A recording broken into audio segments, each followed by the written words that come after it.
Voilà, les devoirs nous appellent, mesdames et demoiselles et messieurs. Nous sommes là chaque jour pour vous donner les informations et les activités de vos artistes musiciens et pourquoi pas sur la vie sociale de notre pays Congo et pourquoi pas pour l'Afrique entière. Merci également à tous les partenaires de cette émission. Merci à ceux-là qui sont toujours fidèles de cette chaîne YouTube Fimbu na Fimbu et j'aime beaucoup des gens au Bazakasogi Azarotala à s'abonner massivement et ça le rabisso bien parce que nous sommes là chaque jour pour nous coloquer Sabino vraies informations et aujourd'hui pour vous informer davantage je serai pas seul, je serai avec des chroniqueurs qui sont ici avec moi pas sur votre demande mais ils ont eu quand même à dire aujourd'hui par rapport à l'actualité musicale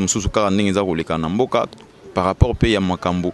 Ndenge utaye koleka, ndeko na biso Ken Piana, utaye kozala victime, il y a eloko mongo quelconque et il est ici avec moi et to mekempe to solo la naie na muzindo alikambu to yeba vraie vérité alikambu pe vous aurez aussi l'occasion ya royeba nani asali ba démarche wana ba démarche ngo ezali ko kende ndenge nini c'est parce que ba démarche pe ezalaki kaka en famille moko pe ya biso amekaki pe ko tambola pour na kosala ba démarche wana il est ici avec moi il s'appelle Jires Malele a kopé sa biso pe ba détail to yeba pe ba makambu kaka ndenge ezalaka ndenge tambolaki parce que moi confusion pe ezali mais vu que batongo pe baza kokufa te baza vivant donc baza awa ba remekem pe kopé sa biso lisusu vrai détail par rapport à Makamneng et les Kanaki. Ken Piana, bonjour. Bonjour Francis, bonjour abonné tout à Fimbu na Fimbu. Donc merci vraiment d'engue oye penato sola. Santé, sinon ça va. Non, santé ça va. Tout on a déjà santé pépélé. Donc problème mon résultat. Côté santé problème yate. Voilà, merci beaucoup Ken Piana Lobby, santé pépélé, donc to solana et to kota muzindo le temps que to pe sambote pas Jires Malele. Ndeni. Francis, ça va, santé ça va, maman tout ça va. Bonjour, on a battu tout balanda biso na Fimbu News donc na monde na bike comme on a déjà bomoni pitopale, bomoni Jires Malele, bois d'année Singapour, bondé komi tungisa matro dans tout ça déjà donc. Merci na bango tout. OK. Voilà Ken Piana, nako narozala un peu direct. Parce que bateau bazar Hollanda biso bazar vraiment na soif ya luka kuyeba vérité ya makambo oyo Ken Piana bien sûr bakangaki yo koti okomakiti na prison ya Makala ozaki na parquet et tant ba informer biso que non Ken Piana na parquet vu que ezaki déjà na ba soir to bi que non na benga ku Jires na bi que non il faut na ya wana na ke butu Jires singa tenga de na longo wana donc eza kutumie oya na tongo et na batongo na zo na nzela na bengi ba singa déjà que Ken Piana a commis na Makala. Et d'abord Ken Piana, tous à la franc parce qu'on est tous des Congolais, tous à la franc. Tu te reproches de quoi? Oh mais qui un peu comme ça yo tina niveau wana. Bon Francis moni se reproche à soko sali peut-être loko moko mabe peut-être au sali loko mabe ozo se reprocher nango ndé ekocha peut-être mal à l'aise peut-être.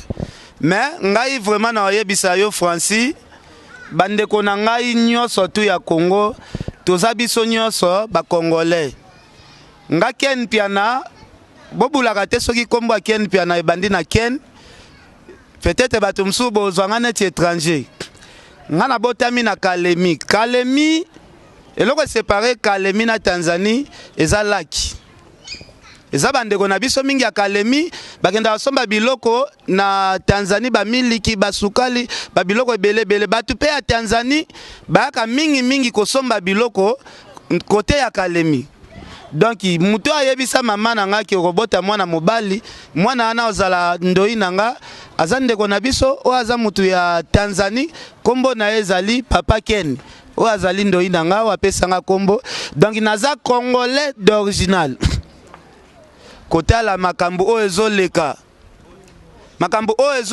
histoire o euti kolekela ngai Francis soki tozana boy na remercie ya Tanzambe nga na ebaki nakutani na occasion ya liwa po kotala ndeko congolais azwa ndeko na congolais 4h du matin ko kanga basinga nga bakanga singa bazwinga neti nyama Même ngando kutazaka na valeur, nga bazunga na valeur ya lokese. Nyamo lokese o tokenda lia na ba restaurant filo kuna na ba ville. Donc 4h du matin bazobenga journaliste bima awa bazu ba bloquer nga basinga na bien en tout cas awa bana na ngai vraiment na ebité so que ezali ba karkante mais ba singa ba ligota ba karkate ba singa pena yo ka ba singa nde bakangi ngai bakangi nga maboko botozana no molili.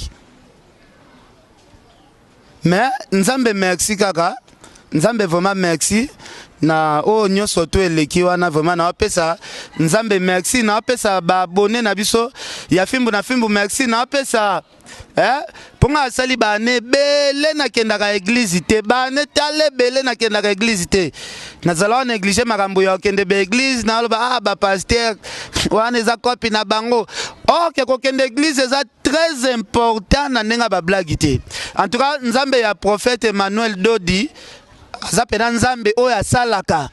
Donc bato na monaka babikaka vraiment na église wana en tout cas prophète Emmanuel Dodi azapena na nzambe oyo ya solo. Parce que côté à la place nga na uti na libulu moko ya munene bakangi nga nanu na papier yango pe kombo na ngezalaki na katite. Mais yango pe nga na tuna question Ken Piana oza intellectuel comment yo ba okiko ya oluka bakanga yo ba ko kanga yo et pas na bino. Et en plus, selon l'information tozui balobi papier wana o ya convocation kombo wana ezaki ya yote. Mais comment on se permettre que OK pendant que kombo wana ezaki ya yote? Oza quand même intellectuel. Bon, ngana se permettre que ebotaki trouble na quartier. Ebotaki trouble entre ba bureau de na bandeko na biso oyo ya ba population. Batalaki balobi non ça le marape bongo te. Komema mutu. Afi de recherche yango herbo eko luka mutu. Kombo mutu eza na katite.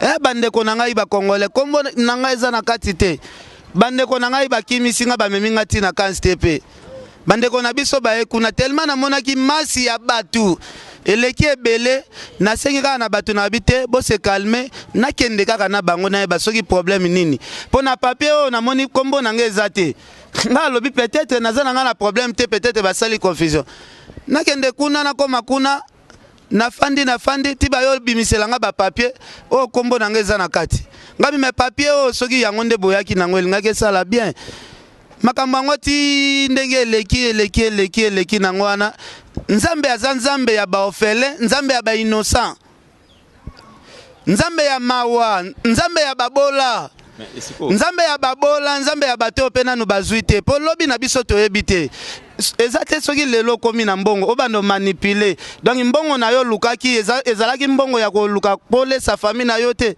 eza mbongo pona ko maltraiter vraiment batu mbongo na yo lukaki na ki musicien yango olukaki mbongo te po muziki no etombwama.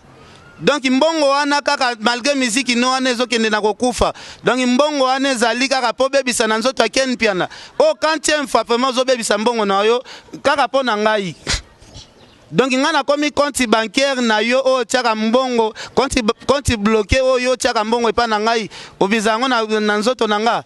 Okansi un jour na zong selo pe na mbongo wana. Mbongo no ezokende perte okotuna ngulu bakoko no bakotuna ngulu bana no bakotuna ngulu kuta vale okotuna taba waza na maseke pona tali ngulu maseke za okotuna bangombe okotuna bapakasa ce qu'on a bien Ken Piana voilà na bien malgré nyoso yo lobby mais na kokoma na otango komi oza quand même mutu et ba kizeyo na nini vol ou soit nini ba infraction ezebele yo motango komi na l'état a ebisio nini osali nini po okoma tina niveau wana ba bandeko na nganyo surtout ba landa biso soki bakoti na kleboa bakute mission mo na salle na ocho sala na Aruna eza na place moko na zo reprocher kaka batu na beza na batu mususu basali plus de 15 ans ya vie na bango donc osali 15 ans ya ofinga ka fali ko critiquer ka fali yango yo osali 15 ans ya critiquer fali akitaka te fali azomata bino bato bo osala bakabali ofinga fali botala nano ba activité na bino boza na succès te bozo ba trophée te bozo ba contrat danger te même ba trophée o ezopesa mana braza ba bossa na bino siko bo s'intéresser na musique, bo za la concentrer na musique. Au lieu de la focaliser kaka na kombo ya mutu. Est-ce que soki lelo ezaka reproche ndeko nanga tika na kombo afali? Est-ce que soko tiki kombo afali bakolongolo mouvement? Est-ce que soko tiki kombo afali ndaku no bando futela te? Est-ce que soko tiki kombo afali Mercedes 180 no kosomba mususu te? Ezaka reproche. Na habité soki ko reprocher mutu ezenji. Voilà, merci beaucoup. Wana Ken Piana, autour par rapport à ma campagne les Kelaki, mais tozong elayo au pe maman mouké, na solo pena na jires. Yo zalaki, ozalaki aussi présent. Tant ba ma camion son ndenge bandi, tina ndenge Ken ali ko se retrouver na prison à Makala. Et au mekaki pe ko aider les sous Ken par rapport à ba démarche mususu. Dis-moi un peu comment ça s'est passé et na l'état, na niveau à l'état kuna sur les plans il y a l'état, il y a justice, ndenge bazako loba et bazako reprocher Ken Piana na nini et ba démarche ezaki s'est passé ndenge nini. Non, merci pour la question. C'est la peine de répondre parce que tout qui va commencer la mission, le bac, bangon de Michigan, basengi pardon, basuba côté na maman na marambo. Balbi Ken Piana sengi pardon, maman va Ken Piana kenda iko senga pardon, pas plaignant. On dit que bat bazara ben Pauline de Arabango. Parce qu'ils ont un terme pour que nous côté ba parents na biso na marambo to. Ata ba parents bazara marambo to ba côté saka ba parents. À chaque temps ba côté saka ma parents. Comprends? Non, ngaza ngala banga ba tout yo yebi bibi mtasali émission de to batali ba bibi sali émission côté maman ke maman sengi pardon pour bimisa Ken. Oh ya sengi pardon pour bimisa Ken. Donc ils ont le kuta ba to balanda biso ba comprendre ils ont le kuta parce que ba démarche non sorti Ken za libana ngam na saliam. Bapel tunga mnande ko benga ba téléphone na Ken nyose na bo nanga. Francis ba pardon. Na kati binote na yebi na lobaka kana ndenge ya normal omoni atande ko na ngai moko propre. Asali démarche te muta sali démarche du début à la fin. Qui est senga ko benga mutu boy, ko esenga ko kota bureau boy, esenga ko déplacer ko kende place tel. Et ça je reste malele. Maman na biso asali démarche mon côté, maman na biso se déplacer place mon côté. Bino er bo manquer ba maman batu. Bo bandana manquement de respect. Na ser na biso nanu. Bo bandana nu bo finga nanu ba sexe maman na na beta bino kara. Bozina no ser nanga bo sambusa lelo na dossier oyo kutezo concerné ba famille na binote. Bosenga leader na bino bimisa disque ko mais yo zaki na prison là msusupe famille basala ki moi délégation mo bakenda ko mona plaignir basenga pardon zala nini muto asa makamunyo so ye wana makamunyo so ya libération Ken ye utaye ben makamtia za na kati ya prison ngam na sali ba démarche nyoso ti tozo ba numéro ba avocat ngam na zwaki na kendaki jo wangu na bité so za na yo ti na bandala na zu numéro avocat on a bengaki pour banda démarche ti na ba bureau na koti mona lo ba place na kendaki ezade parce que za ba secret na biso za ba relation na biso na robe sa relation na télé te ti ba bureau on a koti peut-être ye bibi mtoacha makele banda bota matia komanda koma atika ko ta bureau ngala kota kite bato ngala kutana bon ye na kutana bango te d'abatika ba mensonge le kutana lo bakeno soi-disant guitariste mo bo abetara na guitare petara na fouteur ba guitariste habillé mutabimisi Ken parce que Ken asenga ke pardon asenga ke na télévision ni asenga ke pardon o wapi na lie nini eza faux et archi faux batika kotambusa ba komba bato ngakanda na ngeza kande ba kote mama na busoba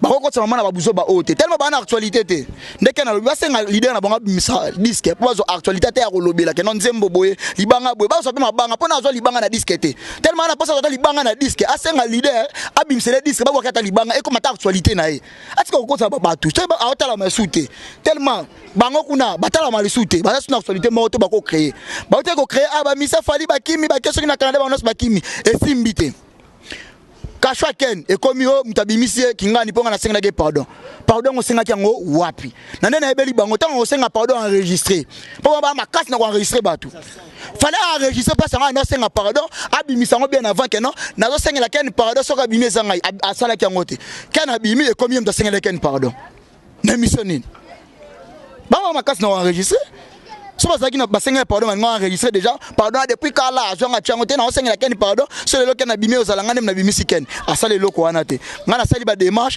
grâce à batoto ebana ba relation na biso ebimi ba moko komi o yem tabimisi Ken baza une information batika kokosela batika kokosa makambo oyo eza kutu data na sens moroti. Mais makambo ça peut être très compliqué je reste. Mais les jours où Ken Azaki n'a parqué, j'ai vu la vidéo, Moutouma a filmé derrière Fifi Siwa. Est-ce que vous avez l'idée parce que Yopo Zalaki jour vous avez l'idée à Moutou a filmé qui Ozago Yebsa Ken que non sengaka pardon bomaka moto. Ngazaki libanda le temps Moutoua na temps Siwa ekuti biso libanda. Siwa akuti biso libanda. Si abi na ye wona ke yotala Ken ngaza na biti aza sokotika tout au monde azaka na chambre oyo dan kasho ya ba chaka batu nyoso yasko na deuxième porte ba chaka ba fille ba chaka Ken na kati wana fille si watanga ke ba sola na Ken so tali oyoki video na mo se Ken na loba yebisa mo sinanga peso $20 so posa nini so oyoki oyokango batu wana bazaki na simba baza batu maka uza pesa ki téléphone ba kende ko filmer ba kende ba 5 secondes pardon pour ba publier yango. Parce que tellement esprit militaire ça l'aura déjà qu'un euro n'a jamais un simple guitariste pardon guitariste mouté batane ba beta guitare en côté on comprend donc tellement esprit de ça qu'on parle que ça qui tricage malamoko andi okangila bango nga senga pardon neli na problème na muté botinga na senga mutu pardon on comprend et ça barto orchestre wana ndi basala ki acte wana ya ko filmer pour publier d'avance que non to zuié to lakaki to kangaye yo to kangié. Dans un sens wana. On peut dire que parce que Ken Piana yeo tozana libanda, on peut dire que Ken Piana il est innocent a gagné procès, basambi na voie normale ou soit basambita on zaki basala lo mo ya tricage obenini biso okei toko kuta ba mapper mutu et puis ko mapper mutu donc ba confirmer déjà que mutu wana zo kende prison ni basamba ni basale loko to committant donc basala makamana biso na nzela. Tellement de timbela ki bango pardon Ken tellement de timbela bango papier ba ki nango zena komba Kente ba bengi magistrat na bango wana lukuta wana sala ki ba je wana azu asali mba moko avis de recherche mususu na kombo ya Ken Piana tant au koma déjà to moni lettre déjà numéro 1 na bango na ni procureur a signé que Ken fois de prison to moni yango déjà zala ki déjà wana na mesa na bango ba kopala ba singa ba fil ba call ba zwaki ba appel ba zwaki zaki ba niveau likolo ba moni ka muto so le ticket lobby na 9h. A obimoto kasoni 5h nde ba organiser ki bis na bangwana ya zo Ken bakitiki na poza makala asambi na mutute plaignant to ki ka komba plaignant mais comment na ebe confortation ba sali yango te siko to lobani d'autre part to ko loba kena zaki ka tricage et cause à tricage to benga ngo tricage que corruption mo ba corrompre to benga ngo bongo que ba corrompre ba tumo po ba okitsa Ken ba longola Ken na ba pesa ba kitsa valeur à Ken to loba ngo bongo. Voilà, merci beaucoup Jires. Je vais revenir Ken Piana. Ongolo bani na moni ngoma ma Bible bo. Bon, na lingina lobakaka. Moni mutu nyoso tu. Wazalaki na kati ya likopa pona ko nuire Ken. Pona ko luka échec ya vie nanga, échec ya ba activité nanga. Justice ya Nzambe nde ekosala. O justice na biso batu ya mokili e meminga neti taba neti soso. Justice ya mokili ememi dossier ya Ken na sentiment justice ya Nzambe ekosala parce que biso nyonso liboso ya Nzambe mutaleki muninga azate nazala nga na mbongo moko te ya kofuta quelque part pona maltraiter batu na nga na mbongo moko te ya kofuta pona pesa mitindo keno mutu wana ndenga ye boko tisela ngai makala na 4h du matin ndenge basala ngai nga naza na mbongo ya kopesa revanche wana te mais na lobi Bible yango mutu nyonso tu ezala yo biro de oyaki kokanga nga na ndenge ya fraude okozwa retour ya Nzambe ezala yo mutu osambisaka batu Nzambe ya pesi baparano makoki otanga po obanda kokata makambo soko zokata makambo yango na ndenge ya logique te okozwa fimbu ya Nzambe ekolanda yo ngai na ana ba moyen te ya kolandela bino fimbu ya Nzambe kolanda bino nyoso tu futa makaka na se batu nyoso tu basalbe miso lokuta bibi kapinga na répéter soki yo mutu osengelaki nga pardon ponga na bima na dossier oyo Nzamba pambola ba activité na yo soki eza makambo ya lokuta bibi ozoloba ozana bana na yo ozana ba activité na yo salaka Nzamba kofuta yo omoni lokuta oyo zokosa monde batu balando baza ebele kosa bato mokili me Nzamba otika lokosa ete en tout cas bibi na regretter na zwako na mwara moko boye mais na komi otia na ra mususu na komi otia pena na ra mususu. Mais ya bi yo na bosolola très bien, mais comment oki ko permettre ba to ba le kalem sur na chaîne na yo po ba finga rai. Zela. Jaël Licho ti afinga mama na ngai, afinga ba sexe ya ba mama na nga, afinga na chaîne nani. Jaël Licho ti afinga ser na nga, alo ba kutu ser na ki azana sida, elega na ba chaîne nani. Siko, est-ce que yo si omona ba na émission moko o ngai sina sala? Ki nazo finga para ya mutu. Mengai mama na ngai basambwisake ti lelo tala biloko bibi azoloba mama bakena kenda ko bondela bibi mère na biso za murega koluka tena bando dete ayo pe mama abiso ngo pe bien mama abiso azana murega lukoye babarega pe na mboko pe baza banani donc ina loba na nga mingi te merci. J'irai bino bozo finga epe bino bozo attaquer epe muto atena tinga na finga ka bango te ngakuda na la pakaka jou mwana na afinga ka mayere na lobaka na ko sala so émission na répondre bango parce que na tie bango so ran moko to komaya ko na pesa bango devoir biso to sala be émission to ya mbaka bato bango ba moni kana ba vivara na ba kombo na biso na yo ko pala kana sans biso ba chaîne na bango ko kanga sans ba kombo na biso ba chaîne na bango ko kanga ba mo tinda ba mo miki batanga ba kombo ba bana to répondre bango te o répondre ba ba mikolo na bango ba sali be émission to répondre bango kati na actualité oyo ba bana na actualité ba misa fali na lobaki yango to ba misa fali ba États-Unis ba bikela ba misa fali ba kimi esimbité. Tant qu'à na côté prison, babandi actualité on sa émission. Bango boule na bango na beta 1 mois na prison. Bazuke loka mikolo, muta côté prison lo na 5h, mardi na 5h abimi mercredi na 17h. Et salamate. Ata kutu président de la République bakanga bango basala et salamate. Ezana mutu moko te akodia ko beta tolo alobaka no akoti prison. Lelo abimi lobi azalati. Siko omoni esalami bongo pourquoi? Elakisi ke mboka na biso mibeko ezali erbozo kanga mutu. Bokanga mutu na procédure normale. Bino boke nango na ndenge ya désordre. Quand même, ngape na Congolais, justice eza biso nso ba Congolais ba hôtel mais Congolais o bakangi ndeni ba confronter na pleniate basambisi eloko moko te mbala mo Congolais o bakangi basinga na 4 bakendo boke na makala ba konzipe bazali ba hôtel te mwana na babimisi nana. Vous comprenez? Ce qui n'a pas peut-être na salle eloko moko bo soit est-ce que motif nyo surtout ezaka motifa akotaka ndako na makala vraiment? Parce que makala ngo ezaka likambu moko ata ya mukiato beti mwana ka mwamba tabo keka makala. Soit au reprocher mutu, soit musala na biso to tika ngo, soit soki bango balingi to tika musala oyo, to tika musala to sala. Ngana osenga musicien nyoso tout. Oya ko boya, ba reprocher ye, ba sale ba remarque. Atika ko beta musique, azo ba cede nyoso atumba. Parce que le lobby no bolo bao, yo sali faire boy, o reprocher ki faire.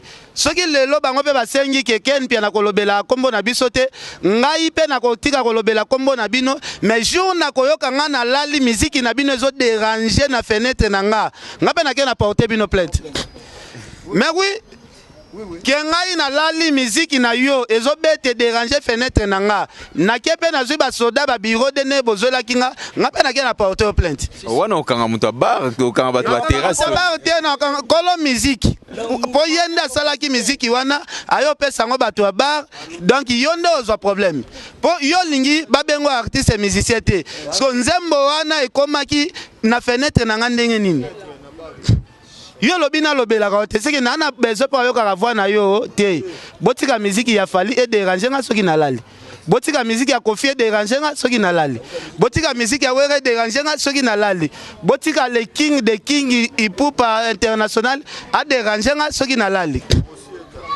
soki faire déranger nga ina lalaki wana vraiment to komi na problème mususu ngai na lobi kaka soki na yoki ofere moko azo déranger nga na lali makelele na ezo déranger nga wana pena parce que soy bolingi balobela bino te bolonga na monde ba star Francis ba soki makambo no ezo simba te fo luka elongi ya Nzambe nga atindaki na nga mutu ayembela wera nzembo te o wera jaloux o wera zo envier ba immeuble na nga na koma nzembo te po batu msuba amona depuis na yemba nzembo succès zalaka sute makambo na nga nyonso esimbaka sute nazwa libabe na milati sa nzoto soit soki faute ezalaki yanga peut-être soki nga na komelaki ba parole na ndengo composant nzembo na na ndengo kota studio na yo na ndengo sala clip na ndengo nga na zalaka te ba sutukaka makelele ah wera jaloux ah wera zo envier immeuble est-ce que nga na zalaka vraiment libabe na o lukango yo moko okosilisa masumu na yo yo moko. Voilà, merci beaucoup Jires Malele. Moi, message à Souka et par rapport au Yondo Zaki ou Yambape téléphone Yaken. Est-ce que moi soutien mon soit soutien mon côté qui Yambongo ou soit Yanini, mais moi soutien entre Bisso, solidarité presse. Est-ce que Zalagi moi appelle Yabaninga pour encourager toujours l'équipe. Son la presse à part Batozana Bango na qui coup de fil ya Lendele. Alendele andobenga chaque jour presque 2 jours wana kana zaina ba phone andobenga moi komelinga na WhatsApp na ngamo ko moi bengi na numéro ken malele sko to sokna ndele yo tande sanga papa soki makambo côté unezo olala ya kana côté to ba to luka solution mususu to ke na ne mususu yana saka papa so to ba Swahili to ba Swahili saka bongo dona se te yo ke na ngo bien et ke na ngo bien donc na zo ki donc pour na kozala franc na zo kaka appel ya Lendele. Non, il faut expliquer Pacho pas benga. Eh Pacho pardon, Pacho pas benga mais Pacho benga na façon de tricher, il y a tricage. Pacho yana pour ça ba vie, yana pour ça écoute na site na yana pour ça ba vie écoute a benga a look information a enregistrer ngai. A confirmer information ce qu'on a enregistré. Là tu dois regarder toi ba tinga lien nini. Pacho a confirmé, Jires Malele a confirmé que Ken Azala Makala. Maman, non, on a Pacho, on a voice. Donc Pacho, tira ba tricage. Bengaka, look information, on a bien. So, on a vu ça la tête. Bon, bien, on a problème ma vie. Ma belle, on a je ne sais pas si c'est quel genre de méthode. Donc, au qui au salaté que aux informations. Information aux wana et ça déjà collecte au yosali et au kendo traité en au canaliser information na yo et après au diffuser en au appelle micro na bon na source telle na information ba confirmer que Ken Piana aza bel et bien déjà na prison depuis hier qui ngani na prison makala en attendant peut-être so pe ba resambisa so pe nini to ebi so pas déjà condamné so pe nini suite tozela peut-être et le moi genre ndengwana est un peu professionnel belé c'est kufa nango ba si c'est belé c'est kufa ba comment luka mama luka ba vu na ba mitwa bato zo comprendre nati Pacho nga comprendre na ngai tonga ba bisinga Pacho to na talika émission ko Pacho na tali voix na nga na kati na bia Pacho ya comprendre na Pacho na teka Pacho master na yo moko jija ngondeni bon Francis ba o to ça les émissions toko bombelo ko moko te soki to loba ezana bato o basalaki démarche soit côté kuna ke ba benga pona ko yeba okesa nezo raisonner ndeni ni pona ko luka terrain d'attente yo benga ki kutu faire yo moko benga ki pena faire o sola na est-ce que soit solution yo azaki tazai na sefa na benga ki azaki na sefa siko ba pesa ki solution siko koma bibi okende kolekisa ta bibi ngana na ta ya kosala ba aventure ozo benga ki pe marka house na benga pe marka house to solola pe na marka house na ebisi ke no marka house c'est biso na biso ba congolais to meka to boma moto Ken Piana za frère na yo poza frère na eza monde musique etambola ndengwana donc to luka to tchana se abisinga iba oza déjà na retard Ken aza déjà na prison makala mais avant pe OK na prison makala na benga ki sous na Boutou parce que moi je ne savais pas. Je n'avais pas été qu'ils a marque house. Tant on a pas quoi apprendre qu'ils a marque house. J'ai appelé marque house parce que c'est mon frère. Tout cela est très bien. Nabi c'est nabi à marque house. Ndeni maram na yo ki ah te bo Francia zalana nkuna tala bo ah ya. Bomaka moto mais to kuta na lobby na tongo. To bandeni to solo là par rapport à Likambo c'est la famille. Ah OK ça va. Na ba 8h na beng marque house. Marque house me dira déjà que OK ndaki déjà vous a déjà na prison. Bon, ezaki déjà tard. Ozaki okendaki déjà na prison mais na singa ikaka ke marka house ameka kochana se to boma eza famille eza makambo ndule za randengwa eza nango gravité nga na ça na déjà passé bon eza nango le passé nga pe na ça no émission na lati na nga pe ça c'est important que loko est-ce que oyeba ke na benga marka house te na pesa exemple moko bon ezela nga pe na ça l'émission na lati na nga chapeau te bon ke na rapé bo soka bango ba émission pe sans chapeau pe ça la biso pe bien sans chapeau one election sans chapeau non sans chapeau ça la biso pe bien en plus c'est bino vraiment basi obino bokoma bimana bango na internet botindela ka biso bango to sala na bango bémission po bo mema ngo na ba parquet total na bino voilà na ba journaliste nyo sur internet ba ozo information na biso ba kenda ko mema ngo pa musicien pa mibali na bango ba musicien po kanga biso na ko banda ko benga na bino nyo so boyaka na bino lisusu te ezaloza nani boya kalisusu awate boke luka ba siège musu boke no sala ba émission na kitambo boya kalisusu te po bandoko betama po be mission no ba okangela bato yaka ya be mission bana basi pe bana basi ngo ba salaka na biso awa ba yaka pa na biso awa boya kalisusu te wana message penanga la lancer pour na bino mais so beti mabe o moto ekomi violence ba okanga yo te ba obeta ne bango bona quartier bana bato na ba ko sa menace bat bakanga bango o ba ko okanga bana bakanga bango bana quartier ne ba obeta bango biso te ba ko betama ba yaka na bango nde lisute soko obengi ba biso ko yate ko tsano kitete te poso ko yeba obeta yo poso biso to kangisa ko kangisa na biso e koma mabe o vanda pena msusu ti 2019 sko po ba kangisa ote fo ba beto ka ba tsikone lo mo be mo tango kenda ko vanda pena no na tika tricage. Voilà, je reste moi salutation na ba ndeko avant que nanga pena chité par fimbo na fimba ngope bon ya lobby bibi a lobby asengela nga pardon fimbo na fimbo to ko ela problème ba to belé Laura Chou akoyaki na moto ba memie na hôpital nga koto bakanginga Francis ba yope les mêmes jours ba menasaki na Kingasani da problème na ngande eyebana ki monde entier ponga ba memie nga na parquet mais nani Laura Chou akoyaki na moto batu ba été mais yoko to risque que nga kufa ba bloquer na Kingasani na ko même na ba nini tala do degré na zwaki frappe do bazalaki ata batindelaki do bazalaki ata te nga bati bon nga na ko akize mutu te mais o nga na monaki non batango ba ebani te kotala batu balandela tikar na yo baye batelémission donc na ba téléphone ba pasolo bilamba na téléphone ba panzi donc nati moto lo rashu amataki asutu ika car moko ye betango na sima bakoyi donc na téléphone caméraman so benda na téléphone donc na téléphone donc na injoignable donc je suis vraiment injoignable moi na benga bato ezate donc na saki 2 jours na bimate moi ko bimezate donc avec ba douleur moko mkongo donc ndena na mkongo donc ngaite Francis bakuna ba menacer accident ba menacer pas ba personne inconnue donc accident ata ba lukara bato ngo donc voilà moi mot de la fin moi salutation na bandeko baza Rolanda Biso. Oui, mot de la fin aux Akaka. Merci na batutu ba soutenir biso Adel Djoko ba Goudanze, ba Véré Toko Arafat, Angèle Moussouali Makizembe, famille Malele donc batutu, surtout dans temps ba kombo ba zamu ebele ba Sir Pauline Lumumba, Veluzo Mbata. Merci na bino na soutien ba pelle na bino ba ndeko ko tapena ba téléphone tozo loka kande bondo conseiller on kande lokende nango. Merci aussi na ba maître avocat au ba soutenir biso, ba beto tanga ba kombo na bango te na télé pour na respect na bango, na respect pe ya musala ba sala ka. Donc merci na ba maître avocat ba soutenir biso. Merci aussi na service moko secret soutenir pe biso na ba tanga ba komona bango te. Merci na bino, merci na Christelle Moutingeya babi double nationalité Andrea ka Lyon na biko landanga. Merci na yo, merci prophète Emmanuel Dodi papa na biso ya molimo prophète Emmanuel Dodi alanda biso na minute na kata Kinshasa.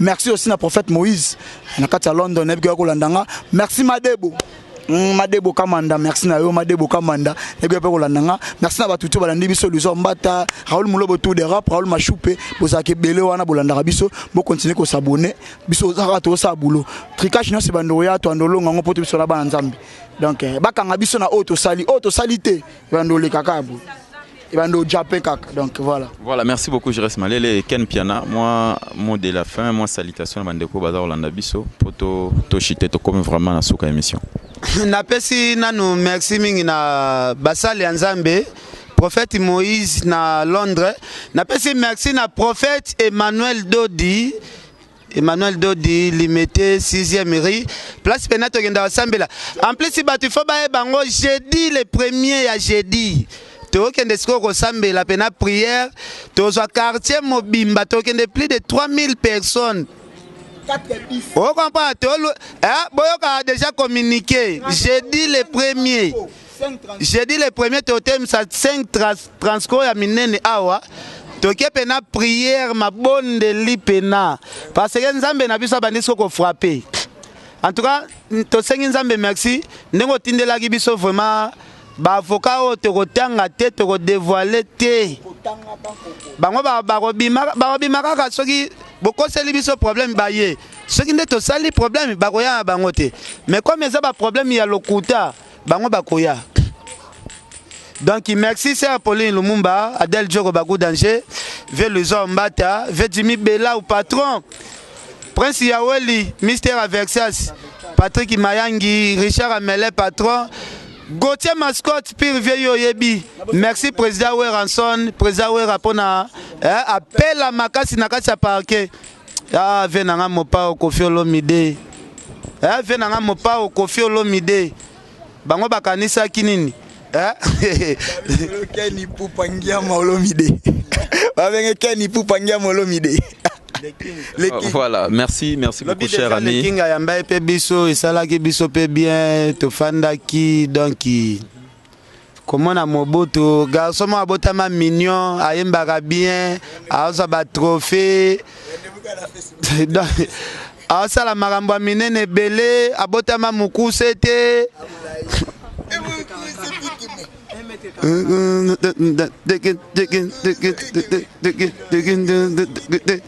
Voilà, chers amis internautes, nous mettons point. Zela. Mais il faut n'acheter c'est mission pour ça.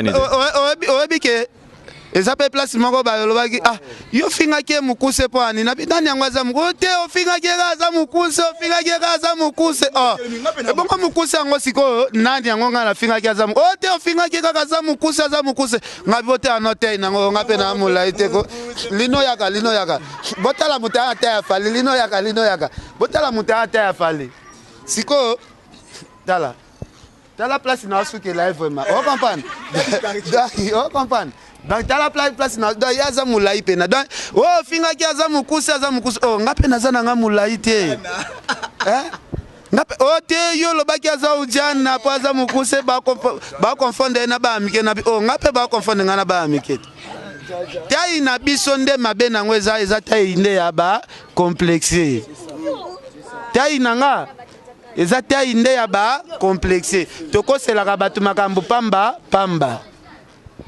tokangisaka bato pe pamba tozalaka ba jaloux ya fali pe pamba biso bato ya nini ya mikuse biso bato ya nini ya mikuse biso bato ya nini tokoselaka bato makambo pamba. Voilà, Ken Piala, nous sommes au Bossana et Moutoumoko. Obemandwa Kila, on a dit à Saint-Etienne, il n'y a pas soutenu à Bisso. Obemandwa Kila, un PC Pembote, Babi Lourlian Mba. Comment on dit Lourlian Mba na PC Pembote. Donc, maintenant, de tout à soutenir Bisso, on attend à passer, mais il est qui n'en Moussa les ont déjà activité tout qui toque. Babi Christelle Motingia, double nationalité, Moti. Voilà. Si on a un problème, peut-être na musicien et héritier, peut-être na renégocier ah massa toboma tobanda ki amitié kala ata to bebane ama mbandule yo na kola na yo te to ebani te oh to ebani wapi oh to ebani te to ebani na biso te nga na botama pe na Kinshasa te na botama na Kalemi papa yo uta baba Congo héritier kabe yande peut-être so to ane na problème ah wata nakeye pa mabitu kuna na bi mama yebisa masala nga to boma moto yo nga na yebi ote to sola kana biso te na yebi pe na sola pe na mama abino te siko to bomela moto ngo ndeni ah. Voilà, nous sommes pratiquement arrivés à la fin de cette émission. C'est par ici que nous mettons point à ces numéros et on se retrouve